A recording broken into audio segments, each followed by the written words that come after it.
Drejtori i CIA-s John Ratcliffe bëri një ndalesë të thjeshtë në Bruksel këtë javë, duke u takuar me zyrtar të lartë të jashtëm dhe të inteligjencës së BE për të dhënë një mesazh jo aq delikat. Mund të na besoni ende. Ratcliffe u takua me diplomaten më të lartë të BE-s, Kaja Kallas, si dhe me zyrtar të lartë nga Qendra e Inteligjencës dhe Situatave e BE-s dhe Drejtoria e Inteligjencës së stafit ushtarak të BE. Sipas 3 personave që kanë ndjeni për takimin, qëllimi, thanë 2 zyrtar, ishte të qetësohen tensionet dhe të riafirmojë angazhimi i Washingtonit për ndarjen e informacionit të inteligjencës, ndërsa disa kryeqytete europiane ndjen të shqetësuara për drejtimin e politikës së jashtme të SBA-s në drejtimin e presidentit Donald Trump, ndryshimet e çrregullta të politikave të administratës Trump ndaj Ukrainës, siç është ndërprerja e menjëhershme ndarjes së inteligjencës së fushbetejës me Kievin marsin e kaluar dhe shtytja e saj për të politizuar inteligjencën, duke emëruar besnik të Trump, kanë tronditur besimin evropian në besueshmërinë e Washingtonit. Ratcliffe, një ish kongresmen republikan nga Texas,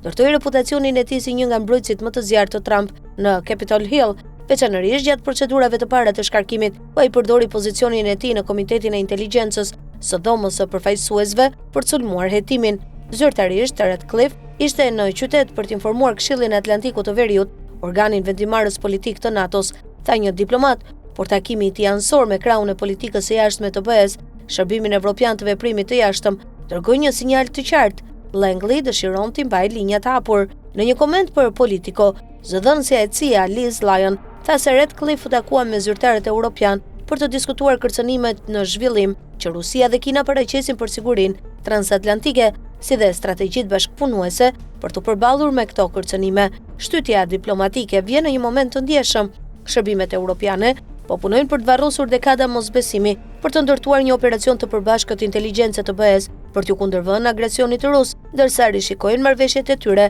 për ndarjen e informacionit me SBA-n. Shërbimi holandez i inteligjencës civile dhe ushtarake i tha gazetës lokale De Volkskrant më parë këtë muaj se kishin ndaluar disa shërbime informacionesh, duke përmendur ndërhyrjen politike dhe shqetësimet për drejtat e njerëzit.